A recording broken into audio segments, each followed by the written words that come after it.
क्या रोली बोले हाँ। सो निकिता जी, सबसे पहले तो congratulation Miss India World 2024।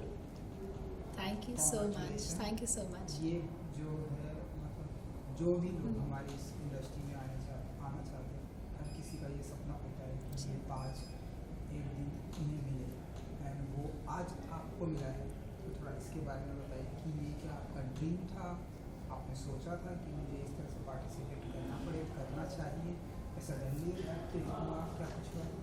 Actually मैंने बहुत सारा सवाल पूछ लिया। तो सबसे पहले कॉन्ग्रेचुलेसन। ये बताइए कि ये कैसे हुआ और क्या करना चाहिए आप इसके बारे में? वैसे फेमिना मिस इंडिया का जो ये ताज है, ये ना सिर्फ मेरा सपना है, मेरी खुशनसीबी भी है कि मुझे ये मिला। इसमें मेरे माता पिता की मेहनत है, इसमें मेरी मेहनत है। तो ये कहना तो शायद सही नहीं होगा कि ऐसे ही किसी दिन सोचा और आज मुझे ताज मिल गया और पता नहीं कैसे मिल गया। इसके पीछे बहुत सारा खून, बहुत सारा पसीना, बहुत सारा सब्र और बहुत सारा भगवान पे भरोसे के बाद मुझे मिला है। और मैं ये कहना चाहूँगी कि आप अगर कुछ भी सपना देखते हैं तो उसमें एक लॉजिक ज़रूर होता है कि यार इस वजह से आप ये सपना नहीं पूरा कर सकते। या मेरे केस में देखें तो मैं उज्जैन से थी और किसी ने किया नहीं था उसके पहले मिस इंडिया। मेरा ऊपर एक्चुअली इतने सारे लोगों का हाथ नहीं था जो मुझे गाइड कर पाए कि मिस इंडिया में क्या करना चाहिए, क्या नहीं करना चाहिए। पर अगर आप किसी चीज़ को ठान लेते हैं ना, तो ऊपर वाला अपने आप रास्ते बनाते ले जाता है। ऊपर वाले के ऊपर तो कुछ है नहीं, तो अपने आप रास्ते बनते जाते हैं, अपने आप आपके दरवाजे खुलते जाते हैं और आपको पता भी नहीं चलता कब आप आपका सपना जी रहे होते हैं। बिल्कुल। और आई थिंक यही वो है टाइम है कि जिसकी वजह से आज हम यहाँ पर बैठे हैं, आपका इंटरव्यू कर रहे हैं। सो आप ये बताइए कि ये कब से सोचा आपने कि मिस इंडिया में पार्टिसिपेट करना चाहिए, और ये आपकी तैयारी कब से चल रही थी? वैसे तो ये ख्याल मेरे दिमाग में बहुत बचपन से ही आ गया था, क्योंकि जब मैं छोटी थी तो मेरी मम्मी मुझे फैंसी ड्रेस कंपटीशन में मिस इंडिया बना के भेजा करती थी। तो उस वक्त तो मुझे उस चीज़ की कीमत उतनी नहीं पता थी कि एक मिस इंडिया होना होता क्या है, एक ताज सिर पे रखना क्या होता है। मुझे बस इतना पता था कि मुझे स्टेज पे रहना बहुत अच्छा लगता है, मुझे ये ताज पहन के चलना और ऑडियंस के सामने बोलना और फिर जीत जाना फैंसी ड्रेस कॉम्पिटिशन मुझे बहुत अच्छा लगता है। तो मुझे मिस इंडिया बनना है। वहाँ से लेके यहाँ तक के सफ़र में मुझे मिस इंडिया की वैल्यू एक तो समझ में आई, उसकी रिस्पॉन्सिबिलिटी समझ में आई। और जब मैं ग्रेजुएशन कर रही थी मेरे कॉलेज में, मैं रंगमंच से जुड़ी हुई हूँ, तो मैं 7 सालों से थिएटर कर रही हूँ। तो थिएटर के दौरान मुझे अपने बारे में एक चीज़ ये पता चली कि मुझे कहानियाँ कहने का बहुत शौक़ है और मेरे अंदर एक भारत माता के लिए एक जुनून है। तो मुझे लगा कि इस बार भारत माता की कहानी कहते हैं, ना किसी शेक्सपियर के कैरेक्टर की, ना किसी कालिदास की रचना की, पर भारत माता की। इसीलिए मैं मिस इंडिया में आई। सो अब तक कितने किरदार कर लिया, थिएटर प्ले कर लिया आपने? मुझे बताया कि सीता का आपने किया है, एंड कौन कौन से किरदार को आपने प्ले किया है अभी तक? मैंने कई सारे किरदार प्ले किए। मैंने मराठी नाटककार एक बहुत बड़े विजय तेंदुलकर जी, उनके विरासत नाटक में अम्मा का कैरेक्टर किया जो मुझे बहुत पसंद है। मैंने अगर हमारी माइथोलॉजीज़ की तरफ जाया जाए तो रामलीला में सीता का किरदार तो मैं 5 साल से निभाती आई रही हूँ। मैंने कृष्ण लीला में राधा का किरदार किया है। मैंने 2 नाटकों का निर्देशन भी किया है। और इसी तरह से कुछ 60 के करीब मैंने नाटक अपने जीवन में करे हैं, कभी प्राइमरी कैरेक्टर्स में तो कभी कोरस बन के भी।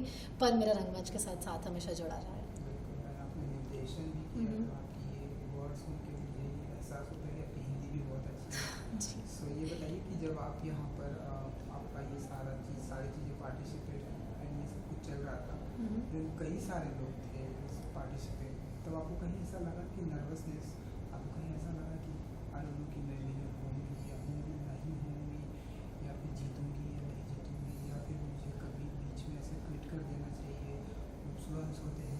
आप बताइए क्या चल रहा था जब ये कई सारे आपके कॉम्पिटिटर आपके पास में सब थे?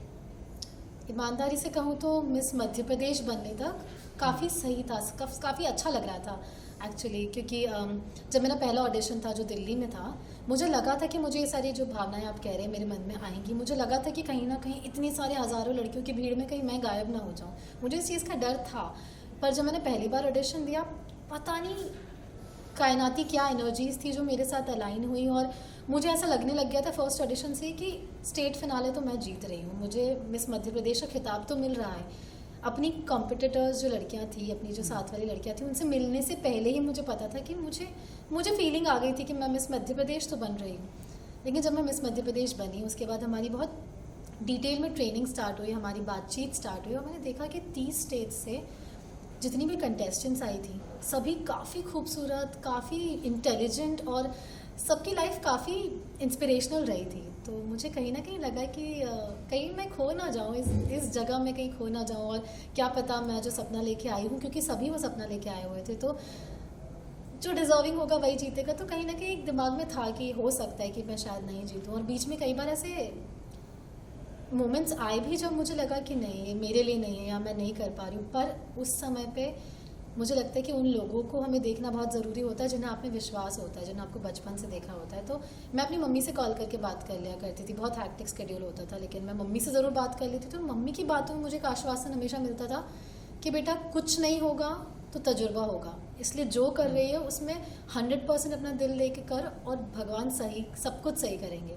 और मेरे पापा मुझसे कहते थे कि बेटा तो मुझसे अगर 1000 रुपये मांगने आएगी तो मैंने तुझे 1000 रुपये दिए, देता हूँ मैं। तो मैंने कहा पापा 1000 तो देते ही हो, कभी कभी ज़्यादा भी दे देते हो।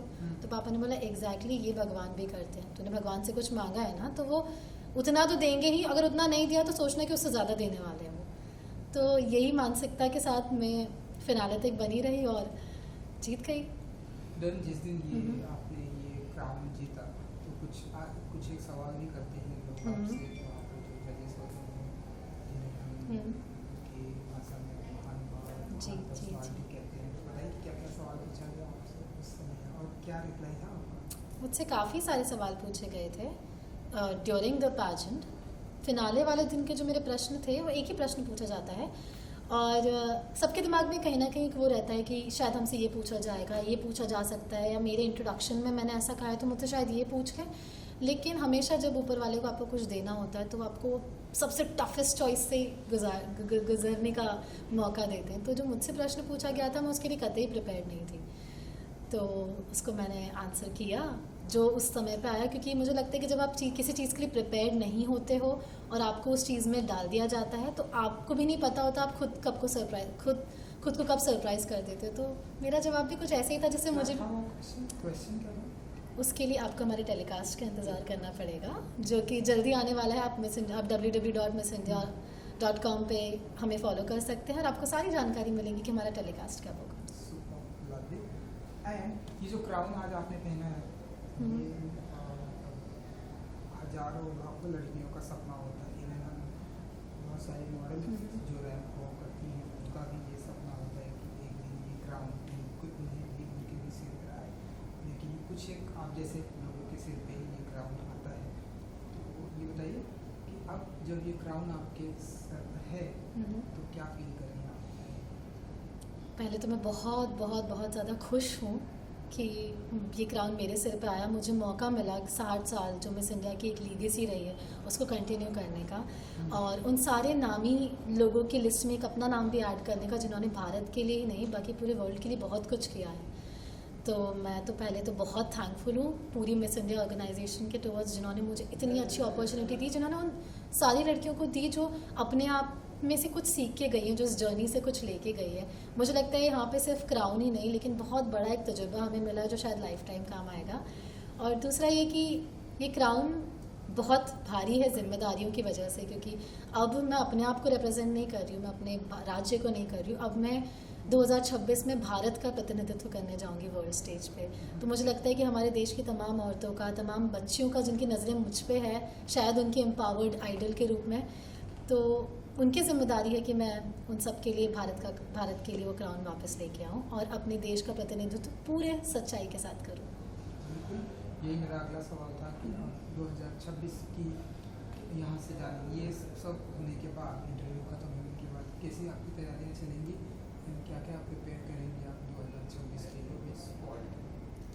तो जैसे ही मेरा मिस वर्ल्ड का कॉन्टेस्ट का डेट्स अनाउंस होंगे, जैसे ही मुझे पता चलेगा, मुझे आश्वासन है कि जो इंडस्ट्री के बेस्ट लोग हैं, जो बेस्ट रैंप वॉक एक्सपर्ट्स हैं, जो बेस्ट कम्युनिकेशन एक्सपर्ट्स हैं, जो बेस्ट मेकअप टीम है, वो सब मेरे साथ जुड़ेंगे और मुझे मुझे लाइफ की उस बेस्ट रेस के लिए तैयार करेंगे जिसके लिए हम सब ने एक साथ मिलकर सपना देखा है।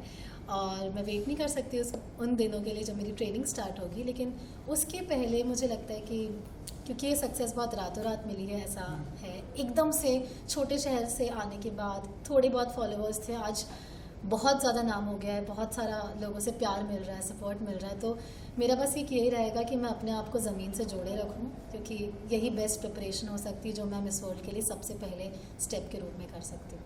बिल्कुल। एंड आपसे बहुत सारे सवाल पूछे जाएंगे क्योंकि ये मिस वर्ल्ड, मिस यूनिवर्स हमारे इंडिया से बहुत सारे सर मिस यूनिवर्स नहीं बोल सकते, सिर्फ मिस वर्ल्ड। नहीं, सवाल वो नहीं, सवाल ये नहीं, कि पर मिस यूनिवर्स तो बहुत सारे मिस वर्ल्ड हमारे इंडिया को मिले हैं और वो सभी आज बहुत ही अच्छा कर रहे हैं, चाहे ऐश्वर्या की बात करो, सुष्मिता राणा और भी बहुत सारी।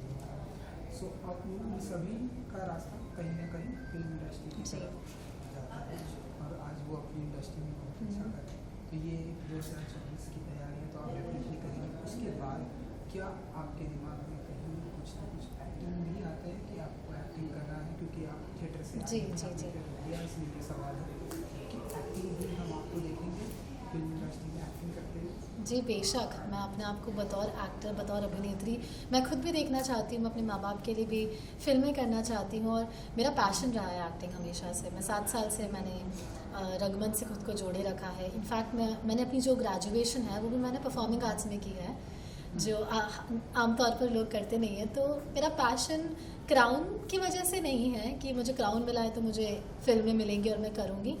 क्राउन के साथ भी, क्राउन के बाद भी और क्राउन के बिना भी एक मेरे अंदर की अभिनेत्री हमेशा से फिल्में करना चाहती थी और मैं बिल्कुल करना चाहूँगी। बिल्कुल। एंड क्योंकि आप उज्जैन से हैं, महाकाल की नगरी से हैं, तो अगर आपको फ्यूचर अगर आपको कुछ उज्जैन के लिए अगर आपको कुछ करने का मौका मिले तो क्या होगा जो आप कुछ ऐसे चेंजेस लाना चाहेंगे? मुझे लगता है उज्जैन की संस्कृति बहुत रिच है। उज्जैन के लोग आज भी बहुत, आप देखेंगे तो बहुत ज़मीन से जुड़े हुए लोग हैं। ऐसा नहीं है कि वो मॉडर्निटी में या फिर प्रोग्रेस में विश्वास नहीं करते हैं। उज्जैन बहुत डेवलप हो रहा है, बहुत प्रोग्रेस कर रहा है। एजुकेशन से लेकर एम्प्लॉयमेंट तक हर सेक्टर में उज्जैन का डेवलपमेंट है। पर उज्जैन को मैं एक चीज़ ये देना चाहूँगी कि मैं अपनी लाइफ का सारा तजुर्बा जीने के बाद, जितना मुझे काम करना है इंडस्ट्री में सब करने के बाद, मैं वापस अपने लाइफ के उत्तरार्ध में रंगमंच के पास जाना चाहूँगी जिसने मुझे बनाया है। कालिदास संस्कृत अकादमी उज्जैन की वो मंच है जिसने मुझे रंगमंच दिया है, जिसने मेरे अंदर का अभिनेत्री को जगाए रखा है। तो मुझे लगता है मेरी जिम्मेदारी बनती है कि अपने जीवन के उत्तरार्ध में मैं वापस से रंगमंच के पास जाऊं और जितना मैंने तजुर्बा लिया है सब वहाँ जाके दे दूं, ताकि हमारी जो आने वाली पीढ़ियाँ हैं उनके लिए रंगमंच कभी ख़त्म ना हो। एंड एक सवाल जो मैंने पूछना था भूल गया कि what was your mom dad reaction when आपको पता चला कि आप डिनर हो गई हैं, रामना आपके पास है, एंड क्या वो यहाँ उस टाइम पे अवेलेबल थी, आपने फ़ोन किया, क्या कुछ हुआ अगर आपको बता सकते? मेरे माता पिता असल में ऑडियंस में ही थे जब मेरा क्राउनिंग मोमेंट हुआ। तो मैंने सबसे पहले उनको देखा, मैंने हाथ जोड़ के तो भगवान को थैंक यू बोला और मैं स्टेज से उन्हें कब से देख ही रही थी। तो मुझे याद है मेरी मम्मी के हाथ जुड़े हुए थे, वो शायद भगवान से ही, जितने भी भगवान से उन्होंने मान मन्नत रखी थी सबसे वो थैंक यू बोल रही होंगी। उनकी आंखों में आंसू थे, पापा की आंखों में आंसू थे, जो कि आमतौर पर देखने को नहीं मिलते हमें। तो मुझे अच्छा लगा कि मैं अपने पिता की आंखों में खुशी के आंसू लेके आ पाई। और पापा ने इंटरव्यू में फिर बाद में एक चीज़ बोली थी कि उन्हें फ़ख्र है कि उनकी बेटी निकिता पोरवाल के नाम से आज उन्हें जाना जाएगा। तो बस मेरे लिए वही सब कुछ था। सुपर। एंड क्योंकि रातों रात आपके फॉलोअर भी हम देख रहे बढ़ गए हैं और बढ़ते ही जा रहे हैं, अपने फैंस के लिए अगर आप कुछ बताना चाहें कि जो आप 2024 की तैयारियां भी करने वाली हैं, कुछ कहना चाहेंगे अपने फैंस के लिए जो जिन्होंने आपको इतना प्यार दिया? जी, पहली बात तो आप सभी का बहुत बहुत बहुत दिल से हाथ जोड़ के नमन और आभार, जो आपने मुझे आपकी विनर के रूप में एक्सेप्ट किया और मुझे इतना सारा प्यार दिया, मुझे इतना सारा सपोर्ट दिया। और मुझे लगता है कि आप वो लोग हैं जो हमें देखते हैं तो हम दिखते हैं, आपकी वजह से हम स्टेज पे होते हैं। तो ऑडियंस बहुत बड़ा एसेट होता है, ऑडियंस हमारे लिए भगवान से कम नहीं होती है। तो थैंक यू सो मच मेरी ऑडियंस, मेरे बेस्ट सपोर्टर्स बनने के लिए। और मैं ये कहना चाहूँगी कि आप भारत को हमेशा सपोर्ट करिए, नो मैटर व्हाट। अगर मैं अगले साल जा रही हूँ मिस वर्ल्ड में और अगले साल नंदिनी गुप्ता मैम जा रही है, आप सबको सपोर्ट करिए कि भारत में वापस से वो ब्लू क्राउन आए और मिस वर्ल्ड इस बार भारत जीते। Super, love, thank you ji, thank you so much. Thank you.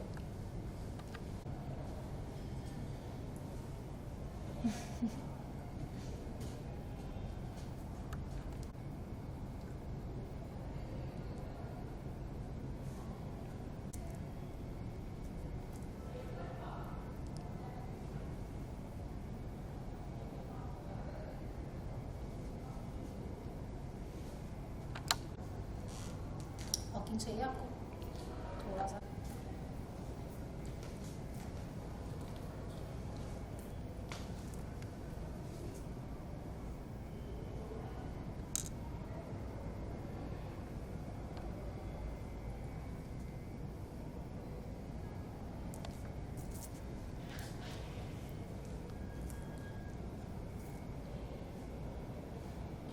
कहाँ गई? सेकेंड।